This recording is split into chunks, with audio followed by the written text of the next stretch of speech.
We have been talking about how women are going to college and outnumbering men about 2 to 1. Women are really out here doing it. And obviously, since more women are enrolling in college, that means that more women are graduating from college. And so that brings us to this article. The New Marriage of Unequals is talking about how women are marrying less educated men and the issues that it brings. And I figured that this article from The Atlantic would be a good one to examine. All right, so let's jump into it. It says, once upon a time, it was fairly common for highly educated men in the United States to marry less educated women. But in the beginning of the 19th century, as more women started to attend college, marriages seemed to move in a more egalitarian direction, at least in one respect. A greater number of men and women started partnering up with educational equals. That trend, however, appears to have stalled and even reversed in recent years. Gaps in educational experiences among heterosexual couples are growing again, and this time it's women who are marrying down. Researchers debate whether marriage between educational equals, homogamy, is on the decline. But one thing is clear, the phenomenon of women marrying men with less education than themselves, what academics call hypogamy, is on the rise. In fact, women are now more likely to marry a less educated man than men are to marry a less educated woman. Christine Schwartz, a sociology professor at the University of Wisconsin at Madison, shared data with me on trends in the educational profile of heterosexual married couples from 1940 to 2020. According to her calculations, in 2020, American husbands and wives shared the same broad level of education in 44.5% of heterosexual marriages, down from more than 47% in the early 2000s. Of the educationally mixed marriages, the majority, 62%, were hypogamous, up from 39% in 1980. Crunching the numbers slightly differently, Benjamin Goldman, an economics professor at Cornell University, found that among Americans born in 1930, 2.3% ended up in a marriage where the woman had a 4-year degree and the man did not. Among the cohort of those born in 1980, that figure was 9.6%. This trend is hardly unique to the United States. Hypogamy is becoming more common all over the globe. It's a fragile time for gender relations in the United States. Young women and men appear to be diverging politically. Fewer people are dating, marrying, or having kids. Some commenters argue that there aren't enough suitable bachelors to meet the standards of accomplished modern women. Meanwhile, a growing manosphere claims that women's advancement is to blame for all manner of struggles experienced by lonely, unmoored men. Yet for all the worry that a chasm is opening between men and women, the rise in the number of hypogamous couples suggests that some men and women are doing what men and women have always done, coupling up regardless of differences and figuring out ways to get along. It's clear, Goldman told me, that understanding the dynamics of these couples is key to understanding the future of marriage. The rise of the better educated wife raises all sorts of questions we don't have complete answers to. What is drawing people to these relationships? Have women's strides in the labor market given them more latitude to marry whomever they love, or are they just settling? How are these couples dividing paid and unpaid work? Are they happy, or is their unconventional setup a strain? We don't even know if couples in these unions are particularly progressive. Nadia Streiber, a sociology professor at the University of Vienna, who is leading a multi-year project studying hypogamy, told me, some people might imagine that women married to less educated men are uber feminists, happy to shrink traditional roles. And yet men with less education tend to hold more traditional views on gender, which could suggest that the highly educated women marrying them also hold, or at least are open to, more traditional views. For all that remains unknown about the dynamics of hypogamous relationships, a growing body of research suggests that women are indeed marrying less educated men simply because that's who is available, not necessarily because of changing preferences. In 2021, about 1.6 million more women than men were enrolled in 4-year colleges in the United States. Clara Chambers, a research associate at Yale University, told me, but according to a recent paper she co-authored with Goldman and Joseph Winkelman of Harvard University, marriage rates among college-educated women have been broadly stable. The explanation for that is fairly straightforward. Without enough college-educated men to go around, college-educated women must be marrying men without a degree. Evidence that the rise of hypogamy is largely a response to these demographic constraints, rather than to say women's economic empowerment, the increase in online dating, or shifts in preferences has been found in many countries. Even if shifting norms and preferences aren't driving the rise of hypogamy, they do seem to be evolving in conjunction with it. The World Value Survey, which explores how values and beliefs vary by country and shift over time, routinely asks people whether they agree that if a woman earns more money than her husband, is almost certain to cause problems. Schwartz and her research colleagues have found that in countries where women have more education and hypogamy is more prevalent, people are less likely to agree with that statement. And the fact that women and men are coupling up despite their educational gaps indicates that preferences are perhaps more flexible than some people assume. Various studies suggest that preferences are not this fixed thing, Schwartz said. People respond pretty quickly to the availability of partners. It's important to not overstate the change underway here. Educational achievement does not map neatly onto earnings. Some research have found that women in hypogamous marriages in the United States and abroad are a bit more likely than other women to earn as much or more than their husbands, Schwartz told me, but most don't. Streiber's research in Austria found that women with more education than their husband took a smaller hit to their earnings after having a child than other Austrian mothers did, but not by much, and that their family still tended to fall in the male breadwinner pattern after kids entered the picture. That is, women's educational advantage may draw husbands and wives closer to economic equality, but men still usually have the economic advantage. Recent research can help shed light on why this is. When Goldman, Chambers, and Winkelman looked at how the earnings of non-college educated men have fared over the past several decades, they found that men married to college educated women have done comparatively well for themselves. Their earnings have gone up a bit over time, even after accounting for inflation, but the earnings of non-college educated men who aren't marrying up have dwindled considerably. In other words, college-educated women are partnering up with the highest-earning men without degrees, Goldman said. The remainder of non-college men are really struggling. And I'm wondering if these college-educated women are helping to pull these men up with their resources as well.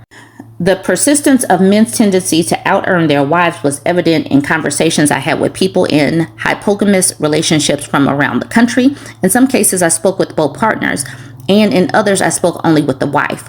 The extent of the couple's education gap varied, but the man was the breadwinner in most of these relationships. For instance, Mitchell Self, who lives in Central California, has been with his wife Mary since high school. He did farm labor for a while after graduation, then transitioned into welding and founded his own company. Mary attended a nearby college and graduated with a degree in geospatial studies. She's now caring for their 2 young children full-time, and while she's glad to have a degree, she doesn't think she'll ever be the breadwinner in their marriage. He'll always be able to make a lot more money than I ever could.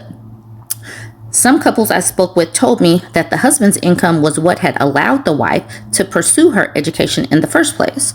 When Allison Hiltz met her now former husband, she was working in retail. Neither of them had a 4-year degree. She finished her bachelor's, and then the two moved to Colorado, where she earned a master's degree in public policy and later a seat on the Aurora City Council, all of which she was able to do, she said, only because her husband made enough as a diesel mechanic in the trash industry to keep them financially afloat. Now, this is a long article. That's going to be part 1. I'm going to continue this and make a part 2. So hang tight, hang with me. This is part 2 of this Atlantic article titled "The New Marriage Unequals," talking about women marrying less educated men. Okay, let's continue.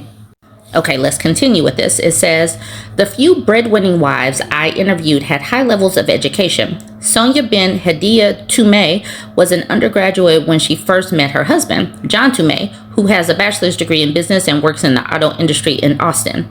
Sonia eventually earned a PhD and is now a computational linguist for a major tech company. John's job makes decent money, he told me, but he doesn't make her money. For the most part, the wives and husbands I interviewed didn't think of their educational gap as a problem. Another Mary, who asked to be identified only by her first name, given the sensitive nature of the topic, recently earned a master's degree and is married to a man who has yet to complete his undergraduate work. He's very educated, she told me. He just doesn't have a bachelor's. She would like for him to finish his degree, mainly for the professional opportunities, she said. But she and other women I spoke with told me that they didn't believe that formal education automatically translated to smarts or intellectual curiosity, and that they felt on pretty equal footing with their husbands. In a few cases, women floated the possibility that they'd avoided tension in their marriage because their husbands earned more than they did. Perhaps, they suggested, alluding to entrenched gender norms, earning less than one's wife would feel like a greater threat to a man's masculinity than having less education. For what it's worth, the Toumehs told me that Sonia's breadwinning didn't bother either of them, although other people are sometimes weird about it. After Sonia gave birth to their first child, it was John who left his job to care for their baby boy. The decision just made sense. Daycare prices where the couple live are high. John was burnt out at work, and he relished the opportunity to bond with his son. But when the couple mentioned their arrangements to friends, families, and coworkers, many people reacted with surprise or confusion. John's parents seemed almost concerned. It blew their minds, he told me. Stay-at-home dad life could also feel isolating when John ventured into public, he told me. On weekday mornings when he would head to a park or a museum with his son, he was invariably the only man around. I was like, I'm sticking out here, John told me. People probably think I stole a child. So far, the social weirdness of their arrangement hasn't been enough to rock the Toumeh's marriage. But Hiltz, the Colorado woman who served on her city council, said it was. People who work in local politics, which is not terribly lucrative, are generally well aware that high-earning spouses may be subsidizing their colleagues' political careers, Hiltz told me. But where she lives, the assumption is usually that the spouse is a doctor or a lawyer. When people would inquire about her husband's work, he would say, "Oh, I work in trash." You could see people's minds spin, Hiltz told me. It was at times uncomfortable. In the indirect way, Hiltz does think their education gap contributed to the demise of their marriage. The doors that her education unlocked for her meant that she spent time in environments that could end up being socially awkward for both of them. When I spoke with Jack Hiltz, Allison's ex, he agreed that ultimately it felt as if they were inhabiting two different worlds. These sorts of societal influences can be tough on a marriage. Streiber pointed me to a recently published study of heterosexual partners in Europe, which suggested that the relationship between the educational matchup of a couple and their well-being depends to an extent on the prevailing norms in their given country. But norms aren't immutable. It used to be that hypogamous marriages were more likely than others to end in divorce. Yet recent analyses of marriages in Europe and the United States suggest that this is no longer the case. These trends don't prove the culture is shifting, but they might offer a reason to be cautiously optimistic about society's ability to adjust to new realities. After all, cultures are made up of people, and people are adapting, Schwartz told me. Perhaps with time, more of society too will learn to adapt to the shifting status of women and men. This is definitely an interesting topic to me, especially as we examine where things are going in society. We do see a divergence of men and women on many topics, and I do believe that as women have grabbed at opportunities that were once out of reach, that we are making strides where men, they actually have to compete with men and women. They are standing still, and I do believe that this is impacting their how they relate to women in relationships and dating and marriages as well. the current political climate, the climate in general, women are pushing more towards extra feminist and liberal, and men are on the opposite end of the spectrum, moving more towards extra conservative and anti-feminist. And you see this in the vitriol, you see this in the social media platforms, and you see it in their voting preferences. And this is the reason why we continue to have these conversations about the personal is political and the political is personal. But education in these choices they all play a part in it. It all plays a role in it. And this all goes together with the articles that we've seen and the data points that we've seen, where just millions of prime aged men are just sitting out of the labor force. Education has to do with it, of course. We are all living in the exact same economy. It's rough out here, I get that. But when you have an education, you have a little bit more flexibility to move around. Whereas if you are skilled in a trade, and if that trade or that particular job leaves or it transforms and you don't have the capacity to upgrade, then you will be jacked up. And that's one of the reasons why I do believe that women are more apt to be pressed about education. Plus, a lot of our family members, the women in our lives, pushed us to be educated. So it's like we get into these social media conversations where men are irritated by the fact that we're educated, but it's like we can't give it back. You would need to go back to our high school years, our middle school years, when people were pushing us to get educated for us to change paths. But we can't give it back. So there's no point in really debating what we did in the past. It is very interesting that I came across this article at the exact same time that Teray is having this conversation about Black men not attending college. So this is on his Threads account right now, and this has so many comments. So the topic is Black men not attending college, right? That's the topic. So why is this the first comment that I see? America has succeeded in socializing the Black community backwards. Educating Black women was not for our empowerment, but for the detriment of the Black family. If Black women are always intellectually, financially, and socially superior to their partners, how will they ever submit? And to that I say, ew. And this is not going backwards in educating women. We choose this. Black men could go, we all face racism, right? But Black women face racism and sexism, and we're still out here doing it. Nothing is keeping Black men out of college except for Black men. So I cannot stand that it shifts to how will we submit? Like, do you want us to just go back and give back our education and our achievements so that they can be higher status than us, so that we will submit? This type of pick-me-sha is dangerous. And all I can say to her is ew. But she continues with P.S., which leads to the resentment, division, and hate we argue about on these stupid podcasts. But the thing is, we don't have to argue. We are more educated, and that is a fact.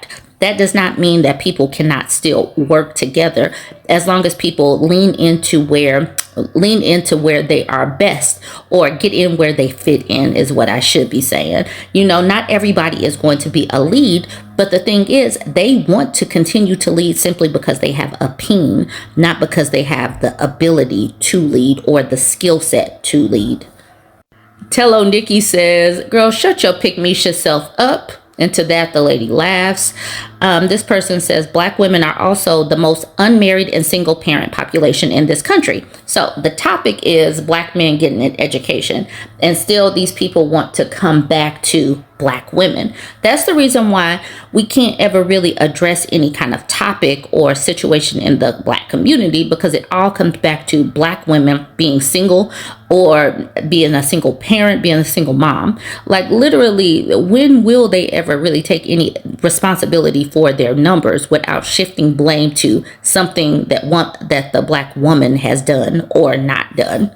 I'll address the Teray conversation and more of the commentary in another video. I just thought it was interesting that I saw all of this pop out at the exact same time. So let me know what you think about all of this so far. Join the conversation, like, comment, and share. Apparently, Black men are not attending college, and this is a horrendous trend. The number of black men at four-year colleges has plummeted, and at Howard University, there are as many non-black students as there are black men. Howard is just 19% black men. There's an array of reasons why this is happening, but the number one thing sociologists point to is something they call the belief gap, that a lot of young black men don't believe that they can or should be able to handle college intellectually or financially. Guys, college is a critical part of gaining the intellectual skills you need to get into the middle class. Black women have known for years and years that they need degrees to overcome racism and misogyny and get as far as they can in life, and they have become the most educated demographic in the country. But leaving black men out of that trend means a lot of potential wealth that could go into the black community won't go into the black community, because people who could have become middle class professionals and intellectuals will not be able to make that leap. My video about black men not going to college got comments all over the map. Some commenters who work in education say, yes, it's hard to get black men to see themselves as college students. I'm a high school teacher. I'm trying to help them, but a lot of my black male students are scared of college. As a high school counselor, I see this firsthand. They have become so disconnected from school despite all the interventions we try. Some of this is black males thinking they're not up to it intellectually. If they don't see black teachers, they may not see a place for themselves in academia. And they get a lot of messages from their peers that being smart and getting good grades is not cool. Studies have shown that black children have fewer friends the higher grades they have, something we don't really see among white kids. We see black students being socially punished by other students for doing the work to get good grades. And black male students are often punished faster in a school environment, leading to all of them wanting to recede. But yes, some students are making a thoughtful and principled choice to go to trade school or vocational school instead. And a lot of people in the comments defended them. I disagree. Trades are the fastest and most efficient path to middle class.